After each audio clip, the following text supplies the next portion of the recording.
Live struggle legacy. It's a whole movement. Hey everybody, it's your boy MP, Live Struggle Legacy, and welcome to the Live Struggle Legacy Podcast, Season 2. Now real quick, if you haven't already done so, make sure you hit that subscribe button, that like button, that notification button, drop a comment. If you're following us on a streaming platform, make sure you hit the follow button, leave us a review, tell us what you think. Okay, we have a very special guest today, none other than Danny Floyd, a.k.a. DC, a.k.a. Pretty Boy Floyd, a.k.a. Countryboy, a.k.a. Mayweather. Thank you for coming, bro. Hey, look, it's a long time coming. So DC and I have been rocking at least a dub, at least 20 years. Yeah. So you know how I always like to start the show. I like to tell a little story about you, you tell a little story about me, and then we're going to dive into your life struggle. All right. So when I was about 13, 14, ninth grade, my dad used to give me a ride to the barbershop in what was once an Albertsons parking lot, Robertson's Barbershop on 54th Avenue South, and 31st Street. It's where everybody from Lakewood used to go get a cut. And when you went to this barbershop, the line was out the door. And you had the three superstars, the dream team, barbers. It was DC, it was AP, and Dominique. And so I remember in the beginning, your line used to be too long. I couldn't even get a cut. So, and then it was like you and AP, and then I would have to go to like maybe Rick. No disrespect to Rick. Rick was all right. But, what's that? Ricky Lee. Yeah, Rick. Yeah. So you know, but like y'all were the dream team, man. Like everybody wanted to get their hair cut by DC, AP, or Dominique, right? Yeah. And so I don't know what it was. I don't think maybe I was smelling like weed or something. And you were like, man, what's up, man? And next thing you know, we hit the bag, you know, five per joint, and the rest was history, huh? And next thing you know, we got each other tatted on the back of each other. Yeah, you the only person in the world tatted over me. I'm telling you right now. Tatted over me. So okay, that's my story. We'll tell the tattoo story in a minute, unless that is the story. Now, No, that ain't my story. Okay, what you got? My story.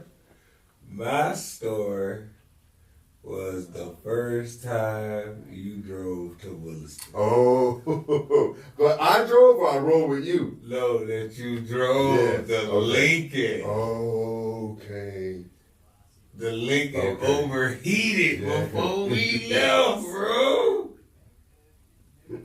You had just got the speakers in there. You had the highs in there.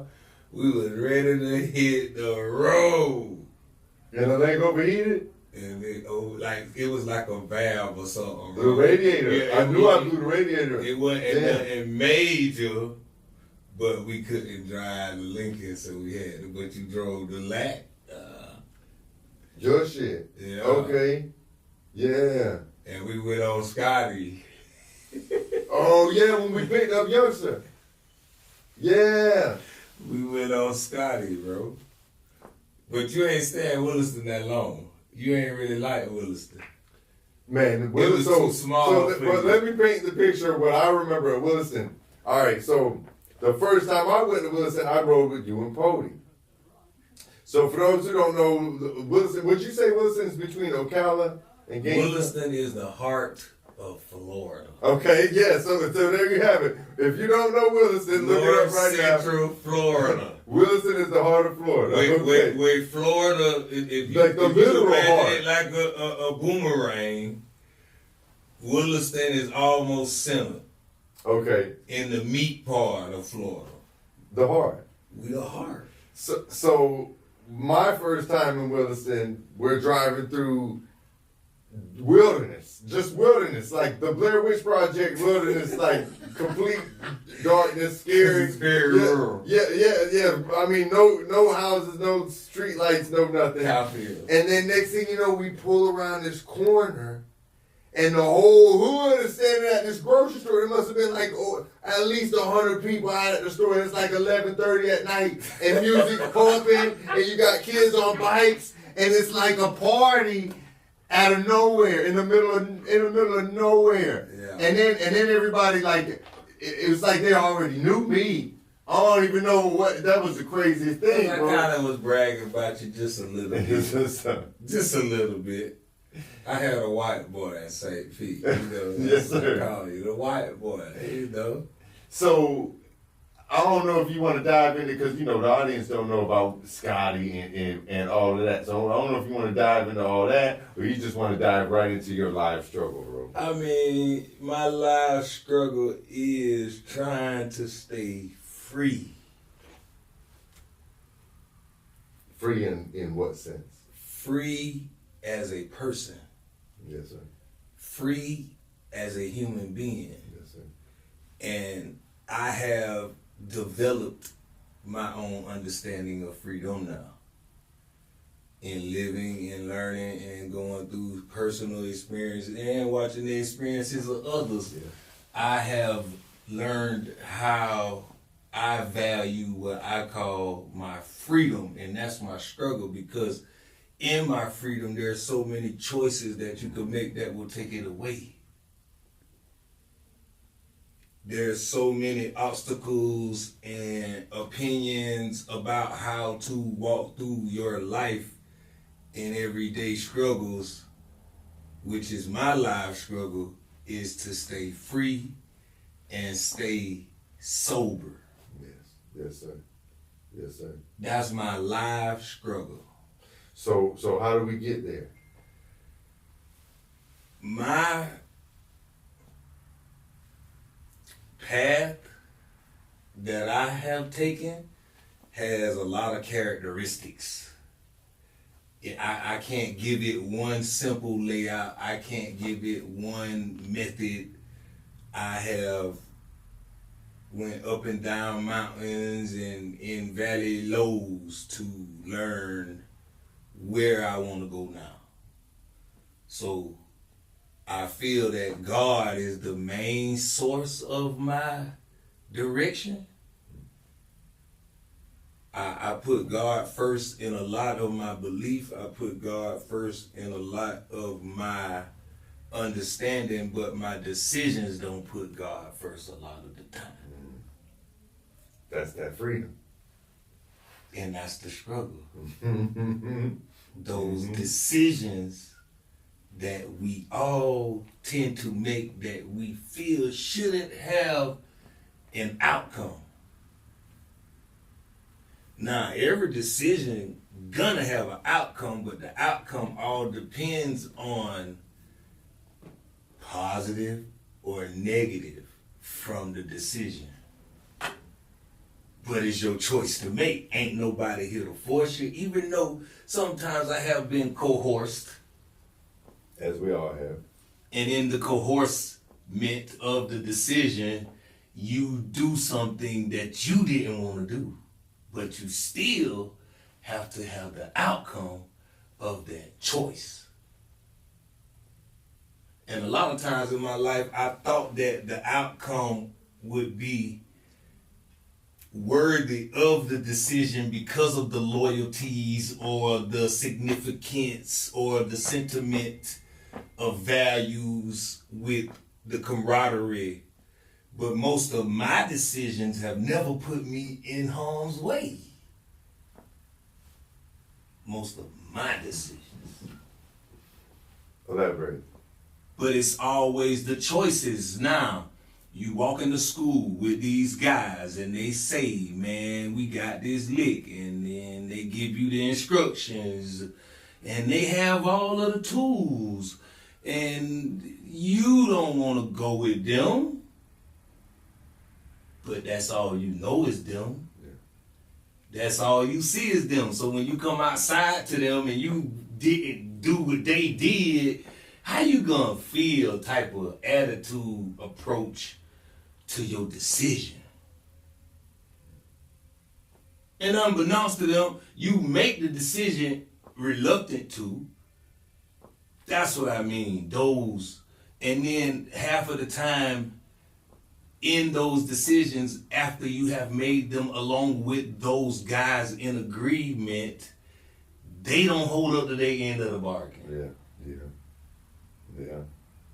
But you're forced to because you've committed. Yeah, you made a choice.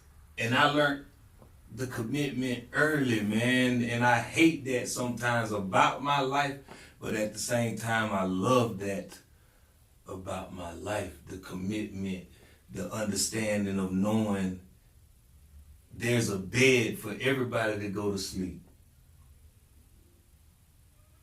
A lot of people don't sleep together unless you're in a marriage. So when you make your bed, it ain't for your neighbor, it ain't for your homie, it ain't for your child. The bed that you make, you got to lay in it. And in the decisions that I done made in life, man, I done laid in all kind of uncomfortable beds. I'm laughing because I literally, like, I get the metaphor, but literally uncomfortable beds that you got to make because you made the decision to go sleep there. You know? I do. I know too well. So in life, what I understand now is the blame game is over, man. The blame game. The excuses that's lame. Yeah. Where they coming from? Man, I bring up this theme again and again on this podcast, but it's like, you know, excuses are lies that we tell ourselves when we're not willing to put forth an effort, right? And that's what I look at when people have dreams that fade away, or we also talked about how what's a dream? You know, a dream comes to a sleeper. You got to have that dream written out as a plan, so you have, you know, steps of action that you can take towards it. But what I'm getting at is, you know, those are the contexts that we've talked about in terms of, you know, the idea behind these dreams and these. What were you just saying? You were just saying something, man, and I was trying to hold on to that and kind of bring it back to a previous podcast where we talked about. Okay, so excuses, right? You talked about accountability. Okay, now, and I mentioned excuses being lies to ourselves when we're not willing to put forth an effort towards a goal or a dream. But excuses are also things that we come up with when we're not willing to accept responsibility. We're not willing to take accountability. When we make that bed and we don't want to lay in it. My thing was this. I could have used the excuse that in my lowest point of life, which was my addiction, in that place, the embarrassment of spiraling down from the top of the cream of the crop to the ashes on the bottom of the fire pit. Okay. What was that for you? When I was homeless and addicted. Tell us about it. Literally for 6 years, my pride, rebellion, and addiction took everything from me. Took everything but one thing. And the only reason it didn't take that one thing, because that was the one thing that probably ended up saving my life, which was cutting hair. Mm-hmm. Mm-hmm. So the whole time we're going through life, when no one physically or spiritually I could believe was there, that clipper bag was. I used to literally talk to them. To the Clippers? They talk to me now. Yeah. they can deliver God's hand to your eye. That's what I have learned in cutting hair through up, down, left, right, rich or poor. It's like a marriage. Yeah. We have a union, and that is my passion, to be able to take something that when I had nothing could give me everything. And it did. I saw it. And I saw it more than once. Yeah, because I done did this, like, my choices and decisions have made me repeat the process repetitively over 10 times. And every time that I repeated the same negative entrance, I was expecting a different outcome. When I know I walked in the same door, how you gonna expect? That's what they call insanity, right? Insanity. The definition of insanity. And I was living in it for 6 years. So much and so till I had a heart attack. You had a heart attack for real? Yeah. How did I not know that? I had a heart attack in 2009. How old were you, bro? I want to say 33. Damn it, man. 33 or 34. I might have been close to 34. You had a real deal heart attack. Yeah, passed out, gone, like could have died. And So was that? yeah. That was it. That was the rock bottom. Yeah, that was rock bottom, the heart attack. And I still didn't wake up right then. But it was the like, Yeah. cause I was like literally handicapped to a bed in the hospital for 3 days in addiction, which is hard. Like the addicts have to indulge every day, every moment of every day. Your mind, cause it's all mental.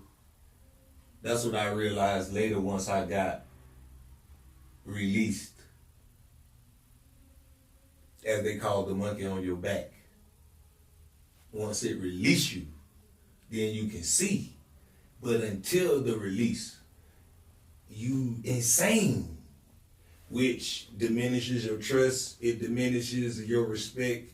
You lose all hope from people because of this repetition that they can't see no one who has not ended up with the worst outcome. So why am I supposed to trust your delusion that you're gonna be different? And I was different. I didn't know why. I didn't know how. I didn't even have a clue if I could escape it at that moment. I thought that I was gonna die in it. In that rock bottom moment. Yeah, which is the worst embarrassment on earth. I'd rather die doing life in prison than die rock bottom. And that's where I was gambling in that arena. And neither one of those positions is really freedom, right? Neither one of them is free. And arguably that position of prison could potentially be more freedom than when you're in the heart attack you got, moment. Yeah. Because you're dead now. When you got that monkey on you. Your family disapprove your lifestyle. Your child is embarrassed of your presentation publicly, and your inner self hates you because you let it get to this point. But you know how it always happens. You go into any type of indulgence with the assumption that you can handle it. Yeah. Oh, I can handle it. It's nothing to me. I done did everything else. You know, man, I just lost a cousin in Arizona.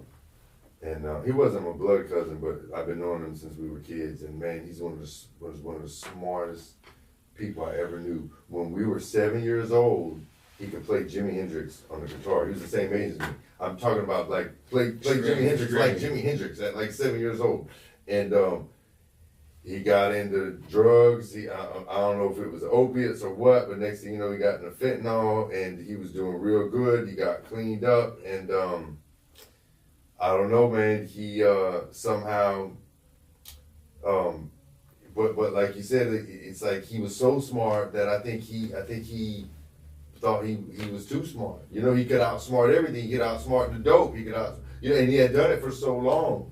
You know, he had a heart infection where he almost died, and I think that was his rock bottom. And then he was getting clean, and he was clean for about a year, and then just before Christmas last year, almost a year ago, they found him with a fentanyl pipe, and you know, he had to tell my aunt and uncle. The police had to come tell my aunt and uncle. But see, my thing, and I'm so thankful for my time and my generation and my experience, is the way we grew up. We had way more integrity in wrong than is committed today in wrong. And I know there's no honor amongst thieves. I can understand that. But when we came up, our moral compass could not go to bed doing bad business. And bad business stretches all the way across the board with anything. You can't sell people watered down gas. You can't be in the store selling molded bread. You can't be like, you know what I'm saying, cutting people hair, putting patches in them. It's certain ways you're supposed to deliver your product to people. And I feel like, honestly, the generation now has put in money before humanity. And once you put money before humanity, you will sell humanity for $1. Mm-hmm.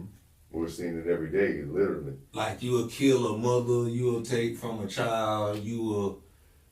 And in my generation of negativity, it's just certain levels of depth that we wouldn't go. Now I think that the ruler has been taken away, so there is no such thing as depth anymore. What changed? A couple of things, characteristics. If you want to take it all the way down in the rabbit hole, I would just have to suggest that once the government took the black man out of the household, they ruined America. Because what you did when you took the black, and don't get me wrong, I grew up in a home with a black male, which is also very scarce in this day. I grew up with a father married to the woman that he dreamed of, his high school sweetheart. Your mother? My mother. I was her first child of 6 children, so I'm the eldest of 6 children, and he raised all 6 of us. We seen a father every night in our house. We seen a father all our life to nurture us in our good, bad, and ugly. And a lot of my friends didn't have that. And so what you're saying is it's that lack of father figure long term. Which over the years, it created a lot of resentment in 2 species. The black woman and the black child. Because the black woman, in order to get government assistance from the state or United States, which means it's all across the country, the black man was subtracted from the house. Now you get free food, free living, free whatever without the man, which 9 times out of 10 leads the man to commit a crime to try to make the money to get his family back. Hence, arrest, most times sentences, separation, fatherless child. Now the fatherless child grows up only raised by a woman who's trying to do her best in a household, half split as far as leadership, and she gotta work or keep up with laundry, which is a job people don't understand is a job, to watch children, pick them up from school, be on time, to catch them from the bus, bedtime, PTA meetings, those things, doing them alone. It created a resentment in the woman, which mistreated her child. And in the mistreatment and the loneliness, the child rebels. Yes. And in rebellion, you get crime. Now you got the black father getting arrested, the black child getting arrested, and society not really seeing the structure of what's becoming. Then you get fear of tourists and things because of money needs, because of no leadership. And man, if It just gets big. If we can go even deeper down that rabbit hole and talk about like what the media does and how they use music and movies and how they encourage the culture through. They exploit crime and they celebrate it and they celebrate murder, which forces us to celebrate it for financial gain, because now you get paid to promote violence through rap, through art, through movies, through Scarface, through car races, people getting hurt, unorganized things that the label is negative, which to us is fun. And it's become fun because it's accepted now that this is who we are, and it's not who we are. We doctors, we lawyers, we professional, we have like intelligence and creativity, and we're very nurturing and caring. We're not vile and just mean and angry, and it's this narrative that has been pushed and almost accepted to the point where we carry it boldly now. And that is damaging America by the day. So what's the solution, or what's a solution? I think that's why the world ain't came to an end yet. I think God trying to give us a chance to unite all culture before he destroy us all, and we don't get it. So I myself have taken upon myself to learn something simple as cutting hair. So I want to dive into your history of cutting hair. But before we do, you left us in that rock bottom moment. And I want to know what was the pivotal moment. Because you said that you stayed there for a while. 6 years. Okay, now what was the pivotal moment though? What changed in your life? What opened up your eyes? What was the when my baby brother died. Okay. December 17, 2017. No, wait. December 17, 2011. I'm sorry to hear about, bro.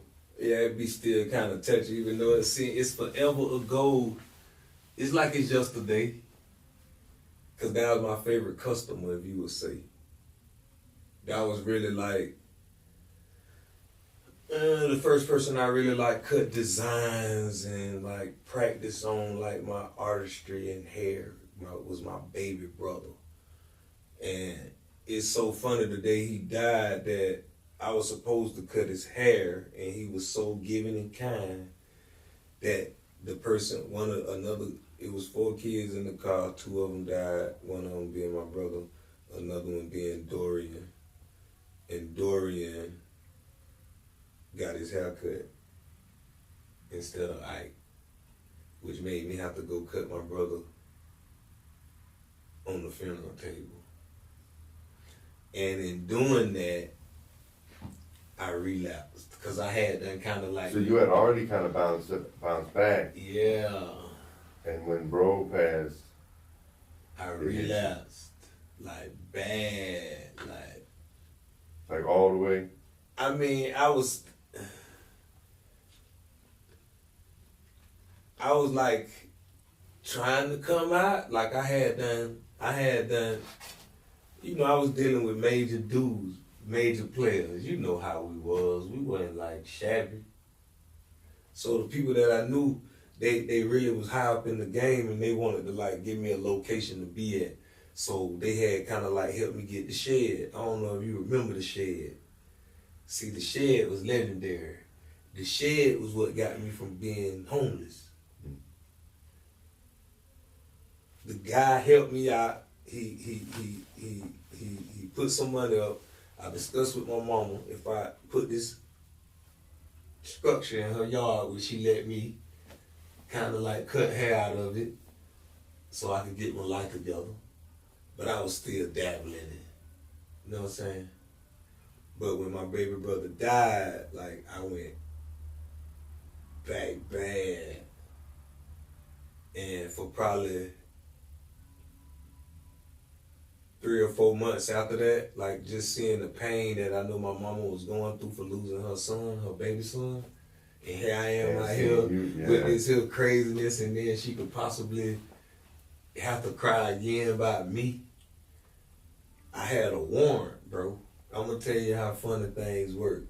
I had a warrant, and my face was so good in the street that like, it wasn't no telling me no, it wasn't no denying me for my indulgement. You know what I'm saying? I had that warrant that I knew wasn't no sentence, no big sentence. It was something petty. So my sister that's now a prosecutor, she was in law school at the time.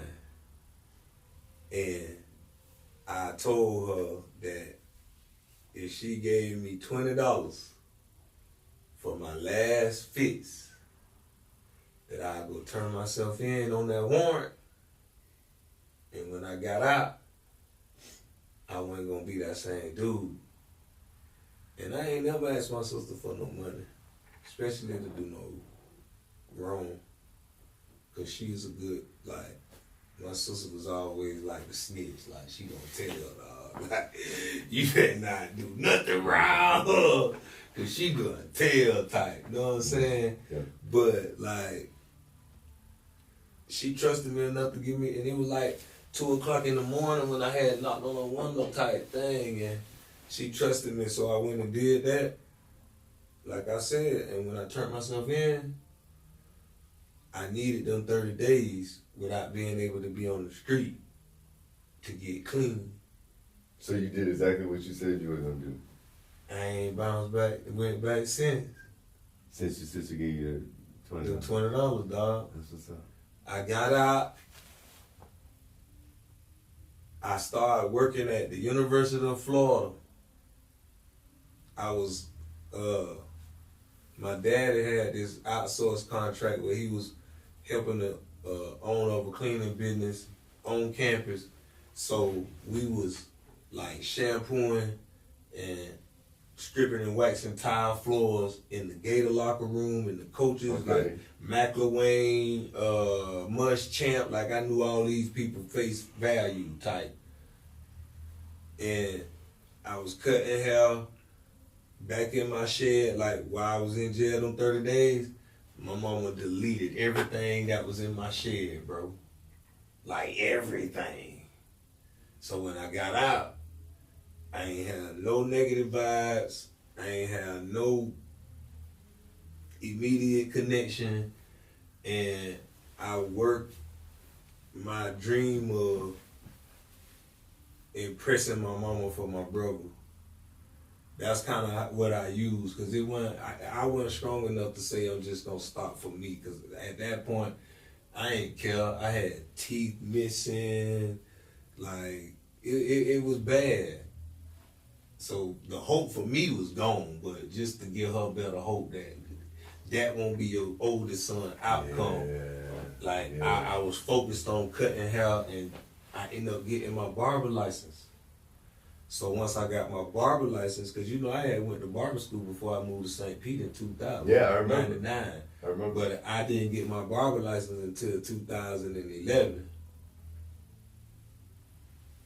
So tell us about that history, and how did you get put on that path to be able to cut hair?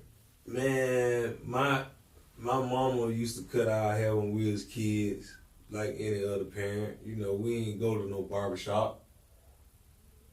I think my daddy told me a story one time that, and this is when I was a kid, me and my little brother. So it had to be in 1980 or later, cause my brother 2 years younger than me, and my daddy tells the story as if my mama had gave him a certain amount to go get all our haircut, cause my dad is the type of father and husband that he work and give my mama the check.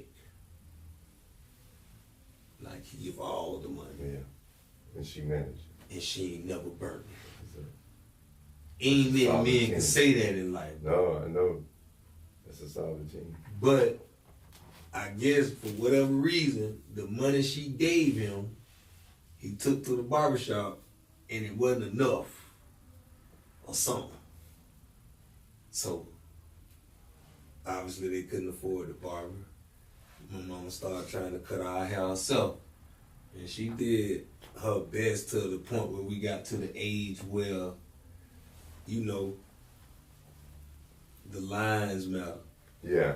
Yeah, you want to be fresh. Once you get to that age in life, I mean, when your kids is 5, 8, even 10 in some instances, I get it. But just like a car need gas or a food filled refrigerator, you gotta buy a haircut for your kid image. Mm-hmm.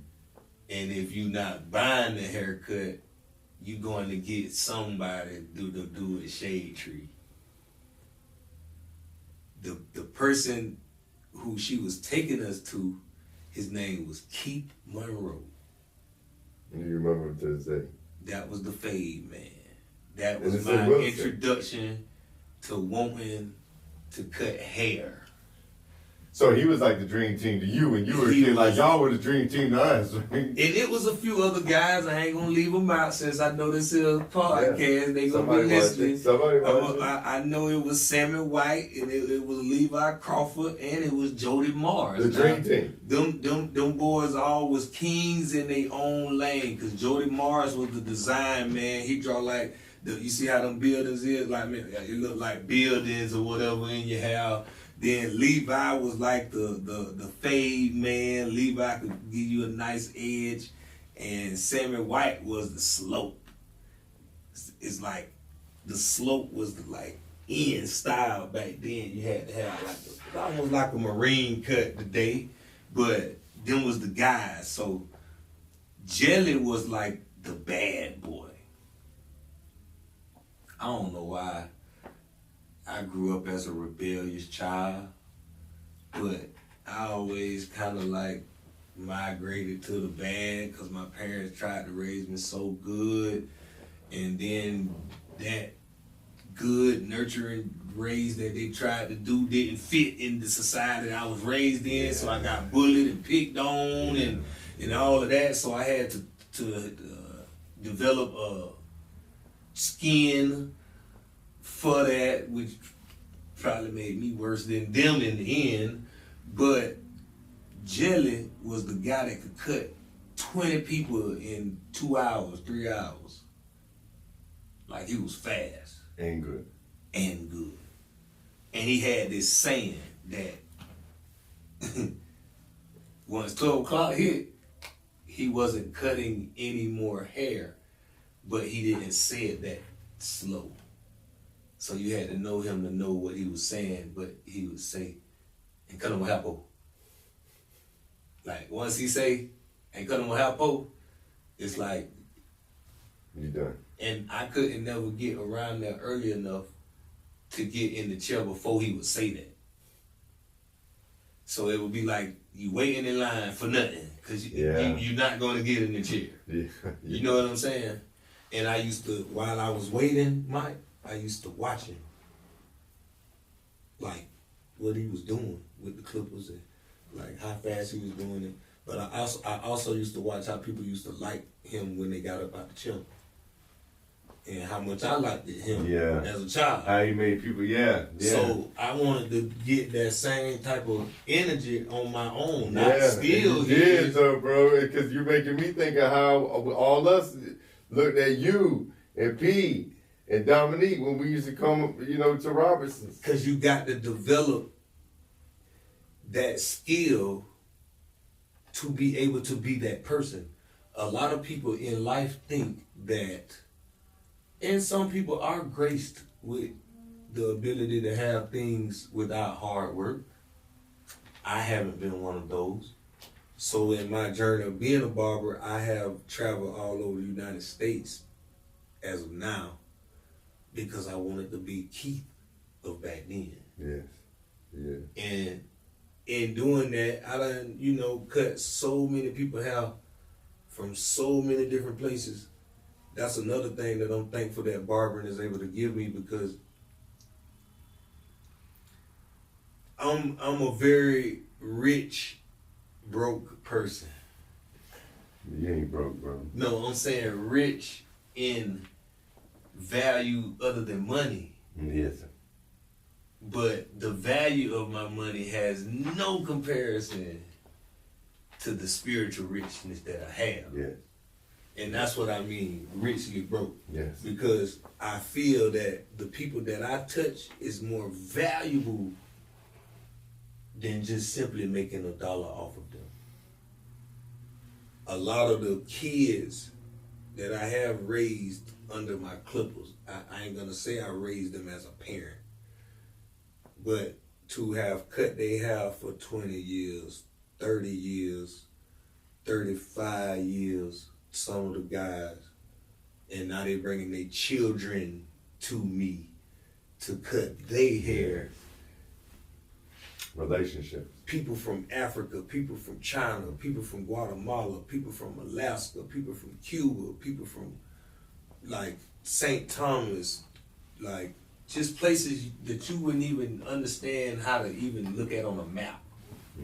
And you ask them where they from, and they say this place, and it's like, how did you get to Williston? I'm not in the St. Pete, I'm not in the Tampa, I'm not in the New York, I'm not in the California, but I done cut people from every one of them states. And every one of them people that have come to Williston could say honestly that they loved the haircut. So that shows me that through barbering, back to the question you asked me earlier, how do we shift the negativity? Yes. It's by loving one another. Yes. That's the second time this came up. In the last episode, we talked about that exact thing, man. That frequency of love, the highest vibration. But a lot of people manipulate the use of the word. Because if you're using the true definition of love, love truly covers all. And love will separate before it mistreat. And if you're able to mistreat, it should be highly warranted. And a lot of people today mistreat people for nothing. Yeah. So in me cutting hair, what I've learned is I cut everybody who walked the earth's hair. Doctors, lawyers, preachers, teachers,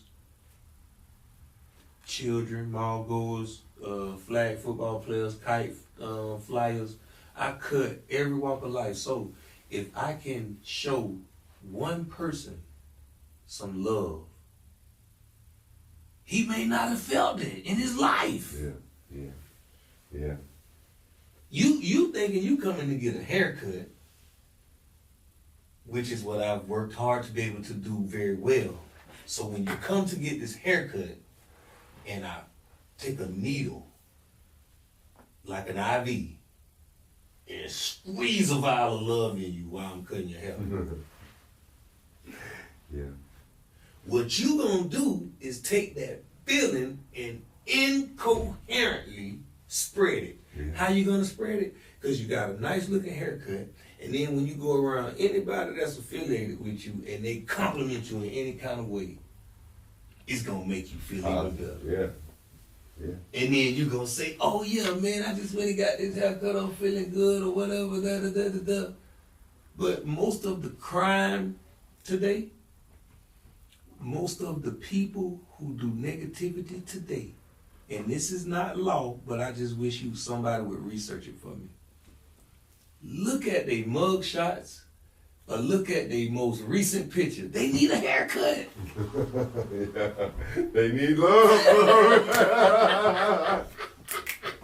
Just think about it, man. No, but I love this, bro. Like, we're spreading love through cutting hair. Through cutting. And you're sprinkling a little bit of that with every person, and every person leaves a little bit better, not just looking better, but feeling better. And they spread it. Being better. And it's contagious. You can't help but emit good energy. Yeah. But see, the most important part about the haircut is you got to find the right barber to do it for you. All barbers aren't empathetic to the client's real life. Yeah. A lot of barbers only care about how much money you come in to pay them and the time limit that they need to get that money from you. Because the world is generated about materialistic value. A lot of barbers don't care about if you feel better when you leave their establishment. Yeah. Which is what my main concern is, that I don't care about how the haircut look on you. What I care is that you basically came to my establishment feeling a certain way, looking a certain way. And with my knowledge and my personality, I'm gonna cut your hair to make you look better physically, and mentally, I'm gonna let you know that what you're going through is okay, and you gonna be okay, and it gonna get better, which a lot of people don't do for you. Yes, yeah. A lot of your interaction in life is nitpicking and punching you like a punching bag negativity from either spouse, immediate family, or friends who either going through stuff or just miserable altogether, and that's a lot of the energy today. So the more positive I am in my job, in delivering a haircut that hopefully a lot of people can see, then the more people who come, which my clientele base is now up to probably like 3,000 clients or something crazy, that only I cut. Like I'm a one barber shop with over 3,000 people that like be in demand of me and my time, and that just showed me that like all of these people are elevated mentally, getting their haircut. Yeah. But first you have to take out the time to treat yourself first, which is a lot of people don't love themselves. They really, really caught up in being the husband or being the father or being the leader or being the provider or being the protector or being the shoulder to cry on or the door to come in when you in fear. Yeah. That they have developed a confidence in not treating themselves. Yeah. So you can go and look in the mirror at an unshaved face or an uncut head or not wearing presentable clothes when you go outside, matching, coordinating, thinking that no one is looking at you. But yes, people are.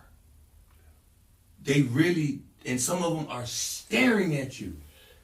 Yeah. So I want that haircut to make you feel that I look so good that I need to fix this in my life, that I need to fix this in my life, because I'm important. And then once you making better decisions, because you look better, you do better. And when you do better, you elevate as a person. Whatever around you elevates as a unit. The energy is contagious. And I just feel like me in my haircut lane, that's my job. Yes, to spread love through cutting hair. That's my purpose. That is why I'm here. And I heard you saying that, like you talked about like these, basically you didn't say the word, but divine tools. Like you talked about God and cutting hair. And it's like we all are blessed with certain talents, certain gifts, and that was the one that's, that's been your fishing. Because I done did it all. You learned how to fish, and now you'll never be without. I did it all, bro. Yeah. I done did illegal. I done did blood, sweat, and tear. I done but nothing feels better to me than cutting somebody out. Yeah. Yeah. So that's why I use it as my platform to influence people to chase your dream. Yes. So tell us. So being that you came from rock bottom, Right. had this pivotal moment, came all the way out, and got your own shop with your own name, all you. What did it take? And what advice do you have for anybody out there that maybe not necessarily, maybe they want to be a barber, but just anybody that's going for anything and that maybe has been through something similar? You have to speak it into existence incoherently, and you have to believe in what you say. Mm-hmm. The elixir. It's a belief. Yeah, because I had already in my addiction, I used to say a lot like, y'all not gonna see me out here forever with this book bag, boy. One day I'm gonna have me a shop. It's gonna be uptown, not in the hood, uptown. I used to speak it. Yeah. And in believing in God and walking towards that, what I realized is God will never tell you He gonna give you something. God ain't gonna never show you that He gonna give you something. But can't nobody tell me God's not listening to you when you ask Him for something. Because when you do ask Him for it and He know you serious, what I found is you will look around and before you know it, what you ask for, you in the middle of it. But you gotta ask for it. You gotta put it out into the You got to ask Him for it because your mouth and the difference is asking can only be with words. You can't think to God. He's not really going to accept the thought. God likes the fact that we are the only species He created that can talk. Now, a parrot is a very good chameleon, but it really cannot talk like us. Yeah. So I feel that God gave you the voice to speak to Him. Now, in speaking to Him, it has given us so many things. Man, just think about the Leonardo, the Shakespeare, the King James, all these people, they asked God for something. Moses, songs with David, like the whole book David wrote, because he asked God to give him something out his mouth. I'm asking God to give the world cultural peace and acceptance. Yeah. Because we missing out on so much value hating each other. You know, one of my favorite quotes is you hear it all the time. It's Gandhi, be the change you wish to see in the world. And everything you're telling me right now about what you put behind cutting hair, you're not just cutting hair. It's your way of being the change that you wish to see in the world by treating the people that you want to be treated every single time they get in your chair. You treat them the way they want to be treated. Or you treat them the way that you would want to be treated.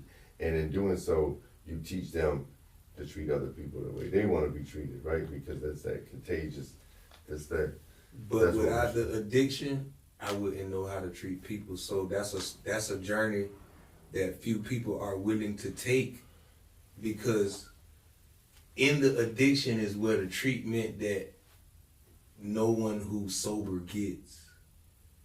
You get a first-hand experience on being degraded, being demeaned, being disrespected, being overlooked, undervalued, underpaid. Yeah.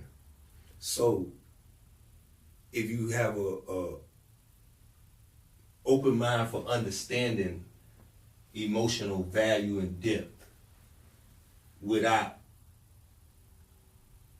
lashing out.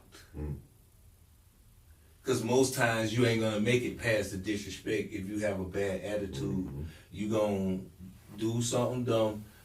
And trust me, I had experiences where I've been like pushed off of like patio porches, like elevated in my addiction by just mean people, big strong people that you can't beat physically, but you can hurt. And they're just showing out because they see you in a vulnerable place. Yeah, so now that I'm in the top spot, as you would call it, where I got the right to dictate treatment, I never make nobody feel that. That's right. So what I've learned over the years of never making nobody feel that, a lot of other people have felt that, so they know the difference when they don't feel it. And then they appreciate that, and they come back. Yeah.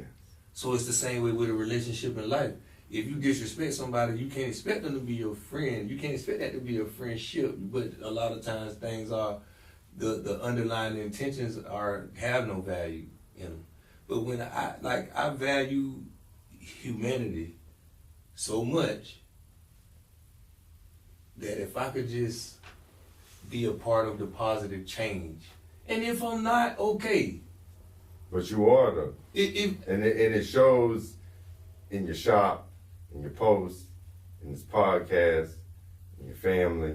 You know what I mean? Like, it's your way of being that change and making that change, like you said. And that's what I love, bro. So many people, especially on podcasts, you know, like I don't know if you saw this, like podcasts are catching heat right now because everybody has one. And people get on the platform and they just attack people.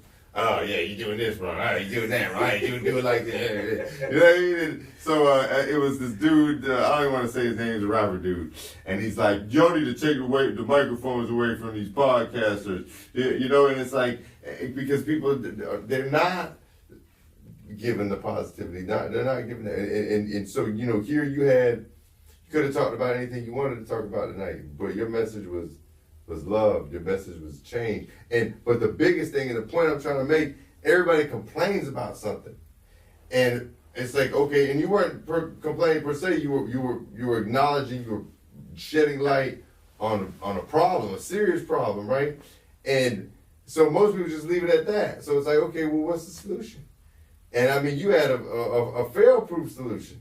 And it's a simple solution that any one of us could participate in every day, and that's just understand that your every action in your everyday job, no matter what it is, I don't care if you're sweeping floors, cutting hair, I don't care if you're drilling teeth, whatever it is that you're doing, you have an opportunity to touch somebody's life every single day.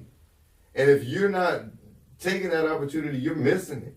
Because it's way more valuable than the paycheck you receive. That's exactly right, than what you're receiving for that. And people are too blind, deaf, and dumb to be able to see the value in that. And I love that, bro. Yeah. And I appreciate you bringing that to this platform tonight. You know, and I hope the people paying attention, and I hope they see the jewels that you're sprinkling right now. Yes, sir. Because it's powerful, man. I mean, you gave people a clear-cut, you know, plan of action to be able to change the world, bro. One day at a time, treat one person nice at a time. Yeah. Like, I open the door for men walking in the grocery store, or in the gas station, or in the bank. Anybody, right? Yeah, it don't matter. So Old lady, yeah, group of girls. Sometimes when you walk by a person that you don't even know and you look in them in the eyes and they looking at you, just say, hey, how you doing today? And smile. Yeah. They might have not seen nobody smile in a year. Man, I read something just the other day, man, and it kind of hit me hard because it was a couple. This woman, she's out with her boyfriend, and her boyfriend's just waving to everybody. Everybody's waving at him. And she's like, what are you doing? He's like, well, you know, they say that when people are on the brink of suicide, that it's been said that if just one person would have said something, if one person would have just acknowledged it, if one person would have reached out. So he heard that and he thought, you know how simple this is? If I just acknowledge you, hey, DC, or I might not even know your name, hey, you know what I mean? Like, just acknowledge your presence, you can save a life. Because people want to be seen. People, and that's another thing that bothered me, I'm almost getting hot thinking about it, is when you as a person are a beautiful person, why don't you expect people to stare at you sometimes? You should appreciate someone giving you attention, but most of the time, do you not realize people, and it's so funny, because I can show you, like right now I got on this nice black Philadelphia Eagle jacket. I got on the authentic Philadelphia Eagle shirt. We got, you know, the leather hat and all of this, right? When you go out, why did you spend all of that money if you don't want nobody to look at you? Yeah. And if you look that nice and people are giving you the attention you so obviously deserve, why use that moment to be mean? Yeah, and not be kind. Yeah. Cause you know they looking at you like, dang, he got on the whatever that I want. I see the salt that got the nice little, ooh, and he got the perfect stone-washed jean with the match jacket. But as you walking by and they looking at you, the first thing come in your mind is, why are you looking at me for? You got a problem with me or something? That's like tattoos. People get tattoos. People get tattoos and they're like, when you look, you got tattoos all over your fucking body. What the fuck? I'm not supposed to look at your tattoos. Why you got a fucking tattoo? So my so you thing can stare at is, yourself in the mirror. if you are that person that's handsome, or you are that person that's intelligent, or you are that person that's the gift to God's world, Yeah. Be nice. But man, when you think about, like, if we really want to go down this philosophy rabbit hole, right? When you talk about, we only really have two emotions, right? There's only really two emotions, and that's love and that's fear. And anything that we do, we either act out of love or out of fear. And I think that insecurity is you know, an act of fear. You know what I mean? And so it's like, but as intelligent as we are, we allow fear to control our strength. Fear is only a thought. Strength is a real thing. Strength can defeat fear in any moment, but fear always outdoes strength. And you know why? Because we have disconnected with God, bro. But we act like we use and need God. But if we really was connected to God as should be, then we would have no fear, because we would understand that God has given us dominion over the earth. And I think that's the main focus of me being a barber, is it's my job to give each client their dominion back. Because see, you feel like your world is over. You feel like you can't be successful. You feel like you will never win. I used to feel like I would never win. I used to feel like life ain't gonna never give me a break. what changed? When I stopped feeling like that, Okay, how'd that happen? I started feeling positive. Okay, what'd you do? You have to accept positivity in your life, which is a lot of us' downfall. We would prefer to accept negativity over a positive thought. Instead of waking up and first of all brushing your damn teeth because your breath stink, which is our first mistake that ruins your day. You're going around talking to people with stink breath. It's not cool. It's a real So you're already ruining the day with yourself and your positivity by not brushing your teeth. What you're putting out there. And you know why your teeth is so important? Because you speak from them, right through them. Because you eat with them. Okay. They are the source to your life. Yeah. If you don't eat or drink water, you die. What's the entrance to your mouth? Your teeth. Yeah. So you have to take care of your teeth.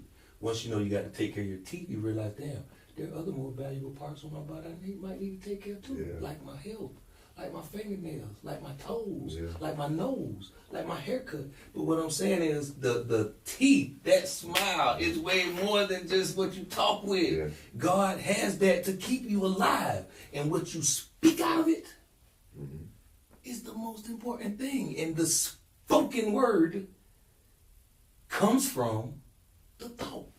You ever hear people say the eyes are the window of the soul, but people say your mouth is the portal of your soul. Your mouth is your connection to God. That's what you're giving thanks with. That's what I'm telling you. The human species is the only species that can talk. God talked to everything else. God runs the world. He runs animals. He runs the stages of the seasons. He runs the insects pollinating. Like, God controls it all. But no species can talk to him with a language but us. And guess what we don't do? Talk to him. We talk to Facebook. We talk to Instagram. We get on live and tell the world all of our issues only for the world to not care about them enough to be able to help you. But the person, the thing, the entity, the being that can help you with anything you got going on in your life, which is God, we won't talk to. So what I do is I get up as a sinner. I am a sinner. They say God don't hear a sinner's prayer, but that is a lie. Because if God didn't hear a sinner's prayer, how could a sinner become saved? It don't mean God condone your actions. That's why he sent Jesus. See, man, I'm so deep on the spiritual realm of life that I don't let the financial portion of it keep me down. I don't like that I'm not financially wealthy, but then again, that could be the signature for my trip to hell. So I'm happy that I have a spiritual richness and an understanding that with God at the basis of my decisions, most of the time I end up good. As if your foundation is built on spirituality. You got to talk to him. The relationship has to be reciprocal. He expect you to, well, what I've learned is, even when I was in the addiction, I used to talk to him. I used to go on the church and get naked. Because this is how I am. Like the Bible say, come to him as you are. I done came to him in my lowest, bro. And I woke up the next morning. And I done came to him in my highest, being thankful too. But through it all, I talked to him. So a lot of people be like, dang, man, I don't never know what's going on with DC, man. DC always be holding everything inside. He all, you know what I'm saying? Or his significant other be like, oh, he won't talk to me. He won't, like, I can't get inside of his. It's because sometimes the stresses that you put on people hurt them too. It's not always the smartest thing to give your stresses to people because you could trust them, because you could confine them, because they down with you, which is in the dark life we do as criminals. We share the negative with each other, and then what happens? Know what they call somebody that? go and tell. You know what the new catchphrase is for all that? What? They call that trauma bonding. You do? Trauma bonding. Really? Yeah, when It's you a like, whole oh, you're definition. fucked up. Hey, I'm fucked up too. We should hang out.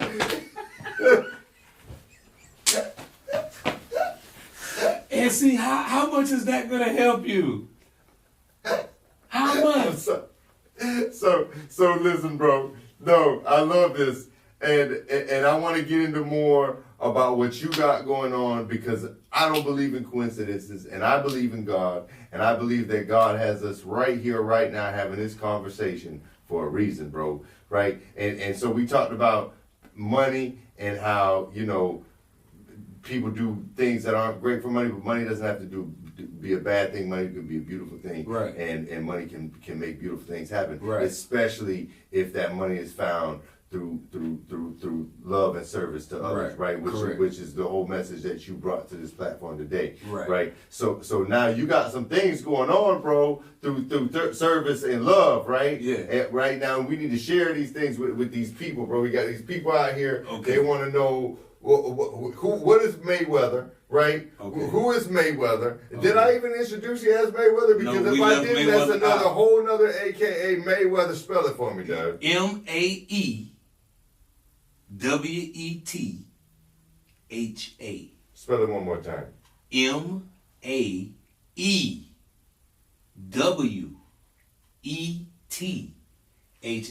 So Mayweather is 2 words in one. Okay. It's not a last name. It's not a name at all. Bring it.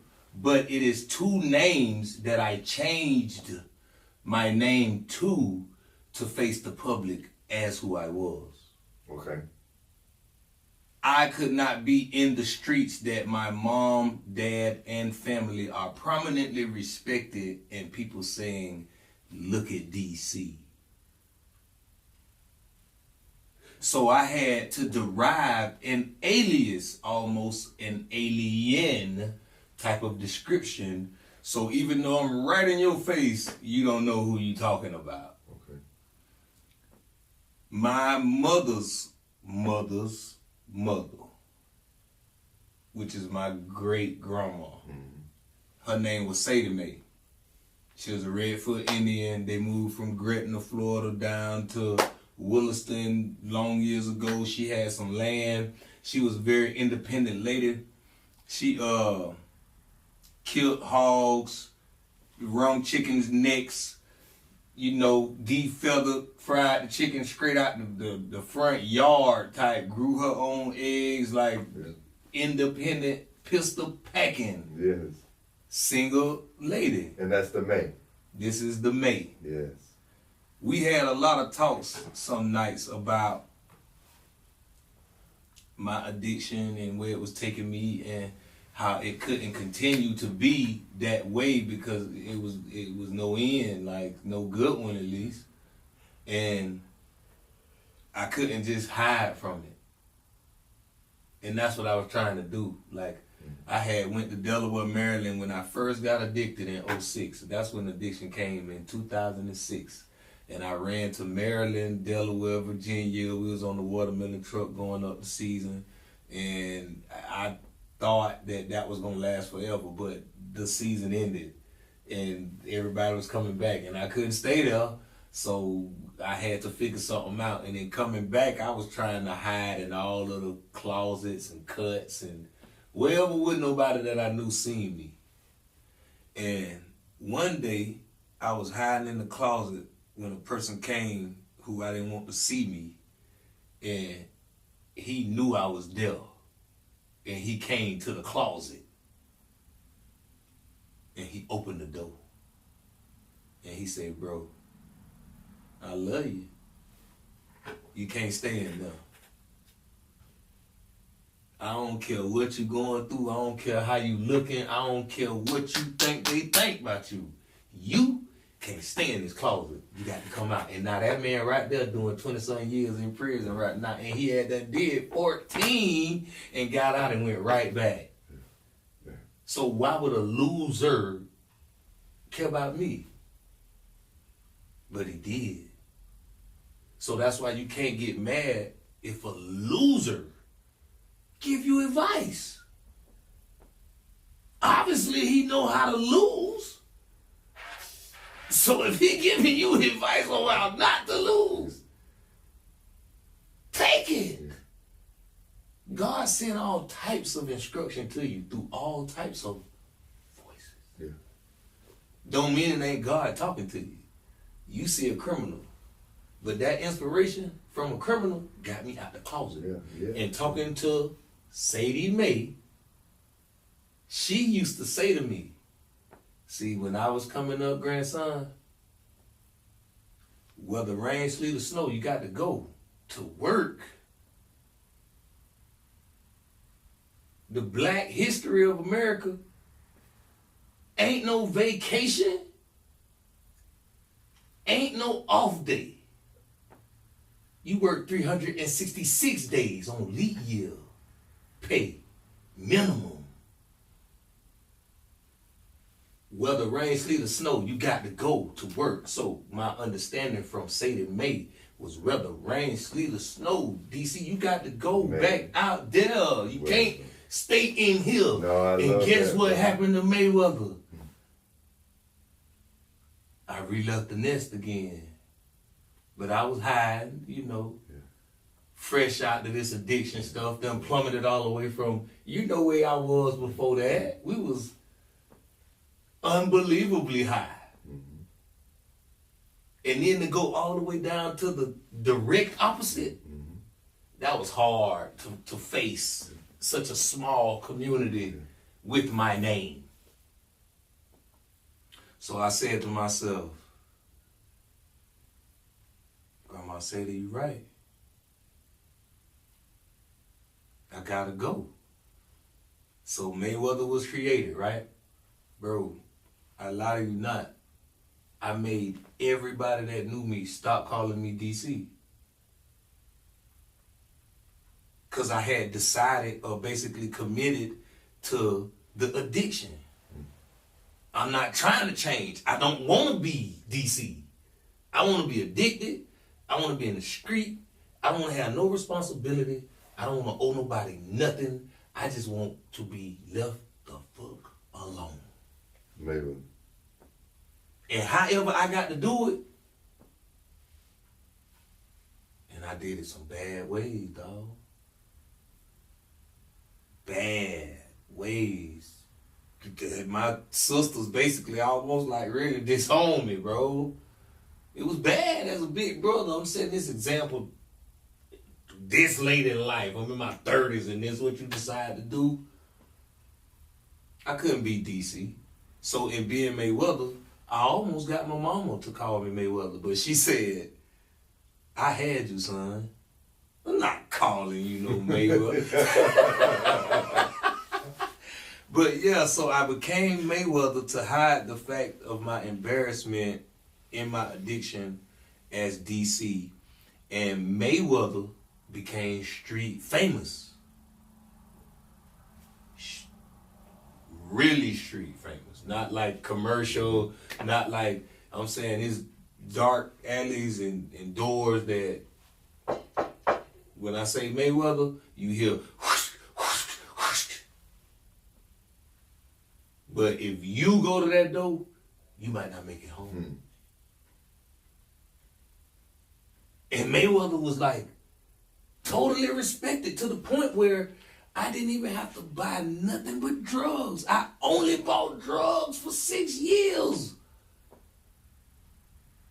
I ain't do nothing for my daughter. I ain't helped with none of my nieces or nephews at the time, the ones that I did have. I missed out on a lot, bro.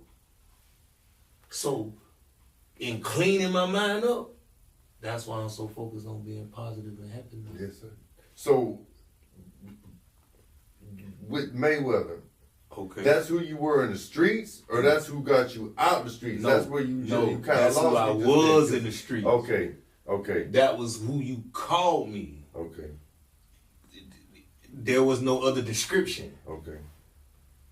It was only Mayweather. Yeah. No DC, no Floyd, no nothing. Yeah. And that was my little way that at least my mama didn't have to hear DC out there sleep on the table.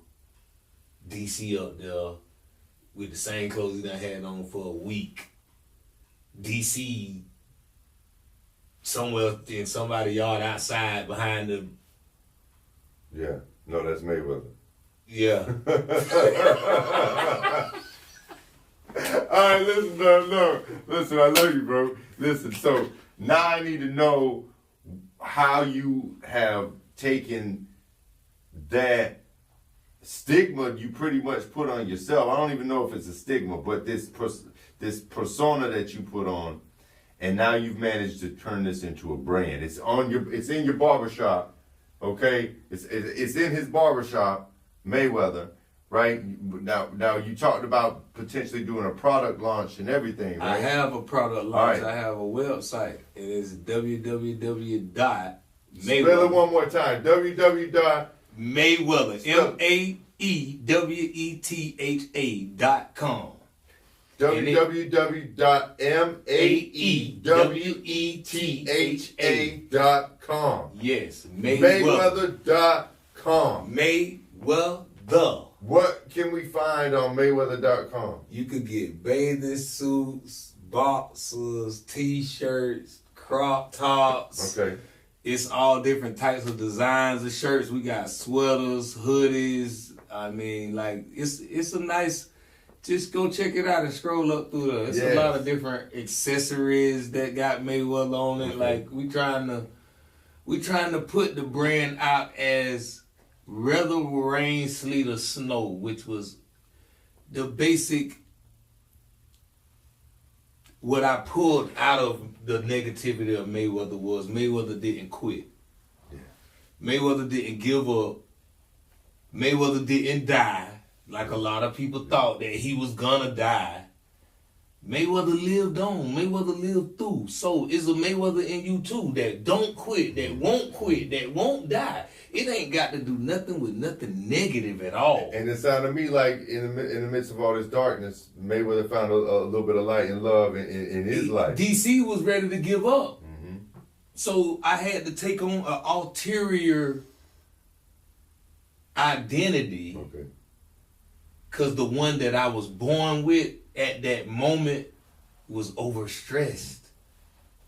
And I'm not going to say that I don't empathize with the people who do kill themselves. But I was at a place that was so low that when the thought came, Mayweather was like, oh, hell no. Okay. We could beat this. Yeah. Yeah. Like, we don't care about this. Like, yeah, we down bad right now. Yeah, we don't want to look in the mirror right now because that was the hardest thing for Mayweather to do. Look in the mirror. Yeah. Because once you look in the mirror, you have to face what God allowed you to do to you. So now with this branding and this site, this is Mayweather. Mayweather not hiding no more. No, Mayweather ready to be seen. Yeah, Mayweather out in the open because Mayweather was ready to be seen as Mayweather. Yeah. Yeah.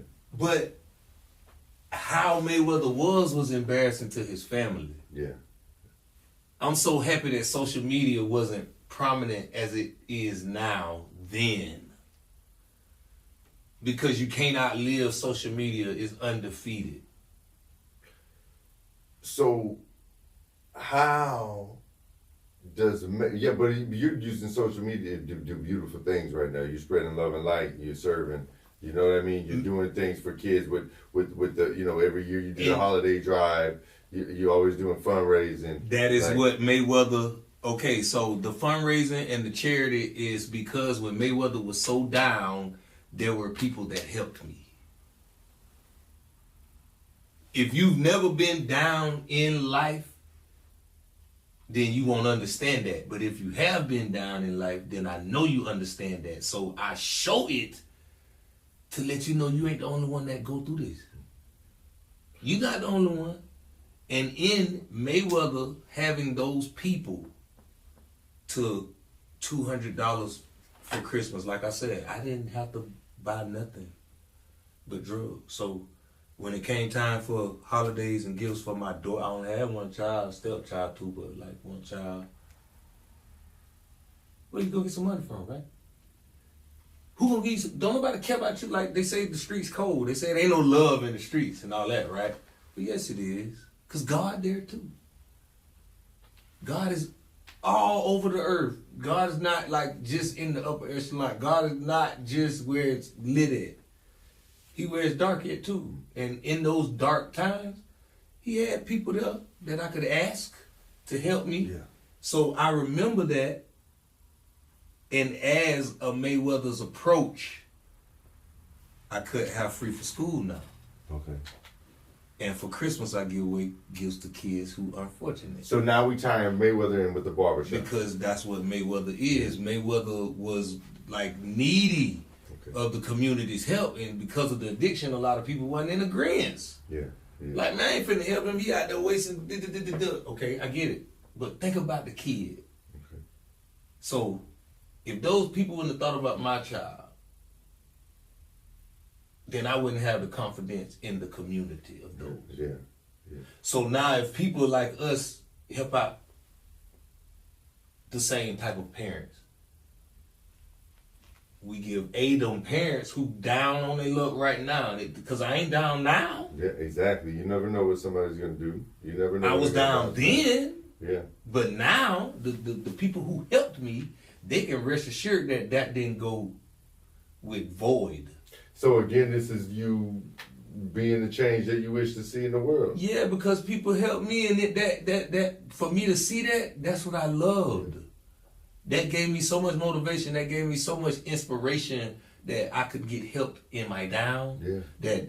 What if I help somebody in their down? Exactly. You paid it. And then they become a better person, and then their children get a better parent, and then.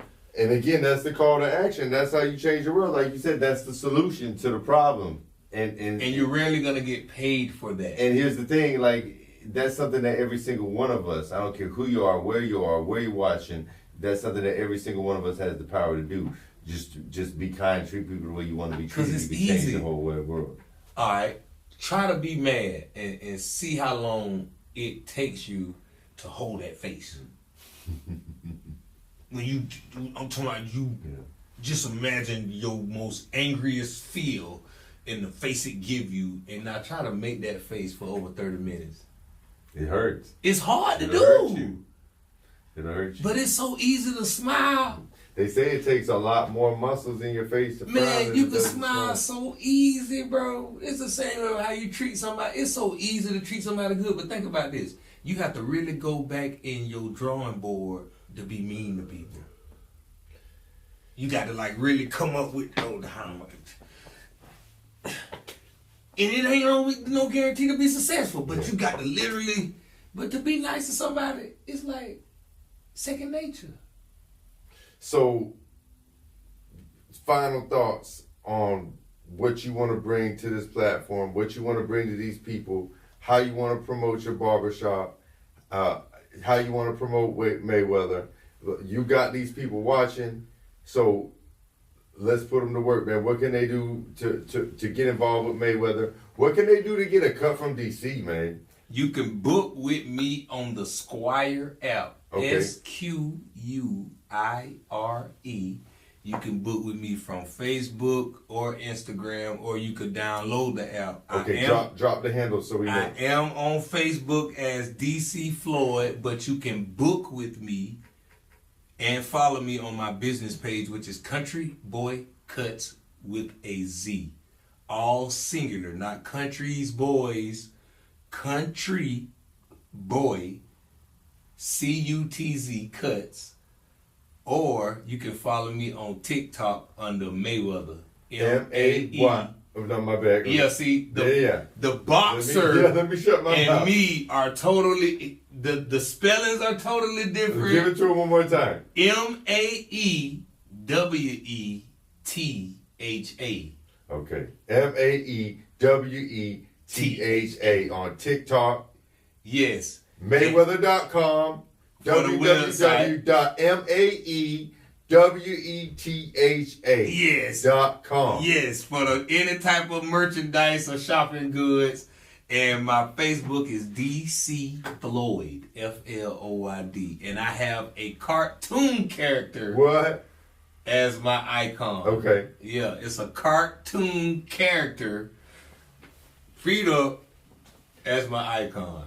So any other special announcements? Anything else? I want to give a shout out to Michael Paul and Mr. Angel at Benton Studios for letting Mayweather come through and feel as at home as my address. Yes, sir. Yes, sir. I appreciate the welcome, Phil. This is a nice podcast you got going, man. I appreciate the opportunity. Man, I appreciate you coming and your... blessing us, man, with some jewels and keeping it positive and keeping it all love and light and service to others, man. I love it, bro. And I love you. Man, I love so thank you for coming on the show, bro. Yes, sir. So there you have it, y'all. DC, Mayweather, Countryboy. Make sure you check them out. Either Williston, Florida, Countryboy Cutz, or www.mawetha.com. It's Live Struggle Legacy. If you haven't already done so, make sure you hit the subscribe button, the like button, the notification button. Drop a comment, share. If you're looking for sponsorship opportunities and you want us to talk about your business, or you want to get on here and talk about your business, holler at me, man. Drop me a DM. It's Live Struggle Legacy. We build pyramids. Live struggle legacy. It's a whole movement.